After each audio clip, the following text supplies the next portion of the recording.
No one wanted to let me be Baby Spice because I wasn't blonde. Oh. It was like a playground hierarchy, I guess. It was like, all right, you gotta be posh. Well, hopefully one day you get to live your Baby Spice life. Maybe You one deserve day, it. one Halloween, I get to be Baby Spice.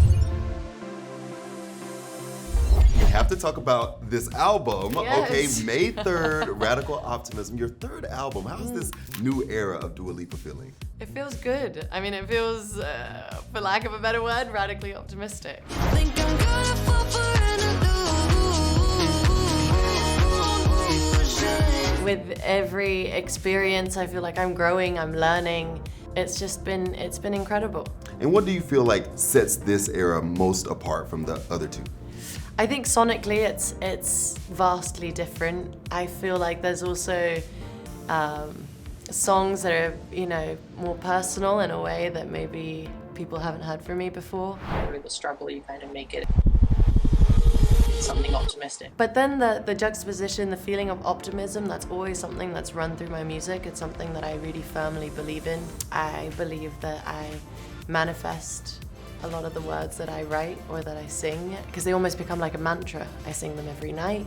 I perform them in front of crowds. People sing them as well, so I want there to be a sense of optimism, a sense of light at the end of the tunnel. I think that's the most important thing. I think, rolling with the punches is just something we got to do. And you talk about sort of like, speaking from a personal place. Like, how do you approach the songwriting process? Do you normally think like, this is how I feel in the moment, or you kind of take from all experiences? Well, I guess it's a bit of like the writer's dilemma in the moment, where for me, for a long period of time, I was like, okay, what do I keep for myself? What do I put out there? How do I talk about my stories while also not putting my whole personal life on blast? It's quite a vulnerable position to put yourself in. Whereas for this record, I felt so free in telling my stories and talking about my experiences, and I think that also just came as my confidence as a songwriter, and I don't know, knowing what is asked of me and knowing what this job requires, in so many ways. And so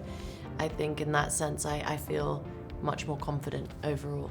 Tell me all the ways you need me. I'm not here for long.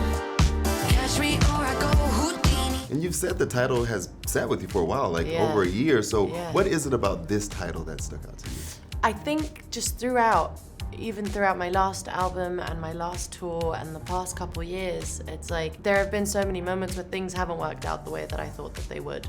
And there have been moments where I've been let down. There have been moments where I thought, okay, how am I going to continue after what has just happened? I think what I've just come to realize is you have to persist, you have to push through. That if you think it's the end, it's not, because you're going to look back and you're going to be like, wow, I've grown so much from that experience, or that specific experience taught me so much, whether it's a heartbreak or if it's like the people that you thought were the ones that you knew so well aren't actually who they made out to be. It's like all of those are lessons in life, and you can't kind of wallow in the sadness of like, I can't believe I've been tricked or this has happened or whatever. You're just like, okay, I want to just move on and grow, and every experience is a lesson. You apply that radical optimism right back to your life. 1000%, it's so important. And even the cover is kind of a juxtaposition, right? You're in this Yeah. calm water, the shark. So tell me the inspiration behind the cover art. Well, the inspiration behind the cover is exactly the title. It's this idea of being in and around, it's peaceful and it's calm, the image, but there's a shark, which in every other instance I probably would be freaking out. But in this moment, I've remained really like poised and calm and not afraid of the surrounding that I'm in. Throughout the whole record, there's this idea of chaos happening around and me trying to push through it in a way that feels authentic and honest to me. This is obviously an overly dramatic We love drama. way to explain that, but I feel like it says radical optimism to me in the clearest sense of being in deep waters and kind of finding or grounding yourself in that moment. I think you do the most amount of growing outside of your comfort zone, and that's what this says to me. And you've also said that the album was kind of inspired by 90s Britpop. Yeah. So tell me about that inspiration. I grew up listening to so many different artists, and I think a lot of that is down to like the music my parents listened to, the music I listened to on the radio, the music I listened to like on my way to school, you know, whatever it was. And that's like Oasis and Portishead and Massive Attack and Primal Scream, and there's just so many different artists, and I don't know, I have to thank my parents and my really eclectic knowledge of different types of music, because they've influenced me throughout my career in different ways. And also being on tour for a whole year, I fell in love more with the songs and how they were performed live by the end of it, rather than how they were in the studio version.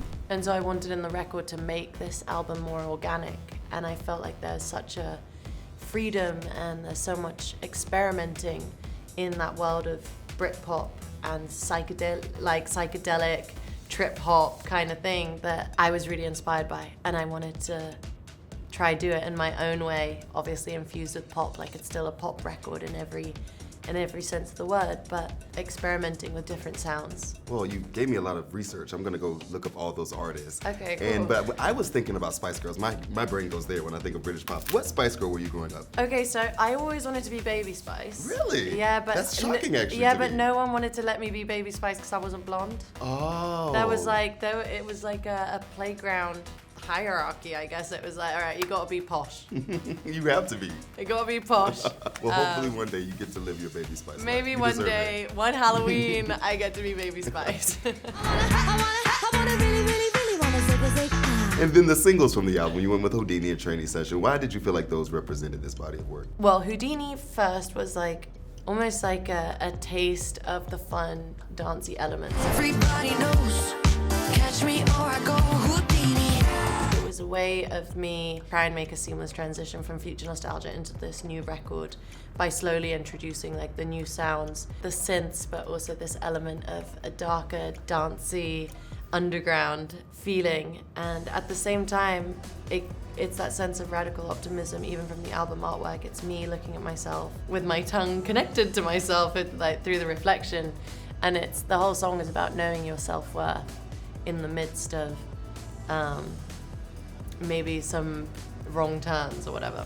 Training Season is kind of like a manifestation song in a way. I need someone to hold me close, deeper than I've ever known. I had been on a couple of dates, like You a know, string of bad dates. Oh no. And I went into the studio and I was like, right, I'm done. You I'm know, done with like this. I don't want to like meet anyone. Like Training Season is over. I'm done training up these boys. What started off as a joke in the studio ended up being like Training Season became like the term that we stuck with, And they're and it both became upbeat. something. They're both upbeat. Do you think that kind of tells the story of the album? Is that what people can expect from the full project? Well, actually, the full project it's got peaks and troughs all the way throughout. There are so many dancey elements, but there are some really kind of more emotional tracks in there too.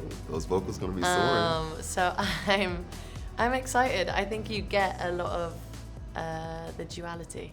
And one thing I wanted to ask you, whenever I know you're performing, I get super excited because I know I'm gonna get the outfit, the choreography, the performance, the pop star, right? Thank you. And a lot of people aren't doing that these days. So is that something you think about when you prepare your performances? Like, I wanna give a show. Yeah, massively. I want to put on a spectacle. I want to put on something that people are excited to see. So it makes me really happy that you look forward to it. We put a lot of time and effort into creating something memorable and exciting. And for me, like I like to go all the way and cut no corners. And yeah, so it takes a little while to get there, but I love it. And we can't wait to see you at Glastonbury. You're the Oh only my first God. time in history that two females I have know. had the headline the I festival. know, it's unbelievable, and I'm so proud to be a part of it. Like, Glastonbury is my favorite festival and one of my favorite places in the world. I've been dreaming about this moment my whole life, and I've manifested it, and I've written it down, and I've kept it secret and locked up, just hoping for the day to come that I'd get asked to do it. So it's going to be a really, really special show. Well, we can't wait to see it. Excited Thank about you. the album, and thanks so much for taking time and Thank talking you to us. so much for having me. I'm so happy. Of course.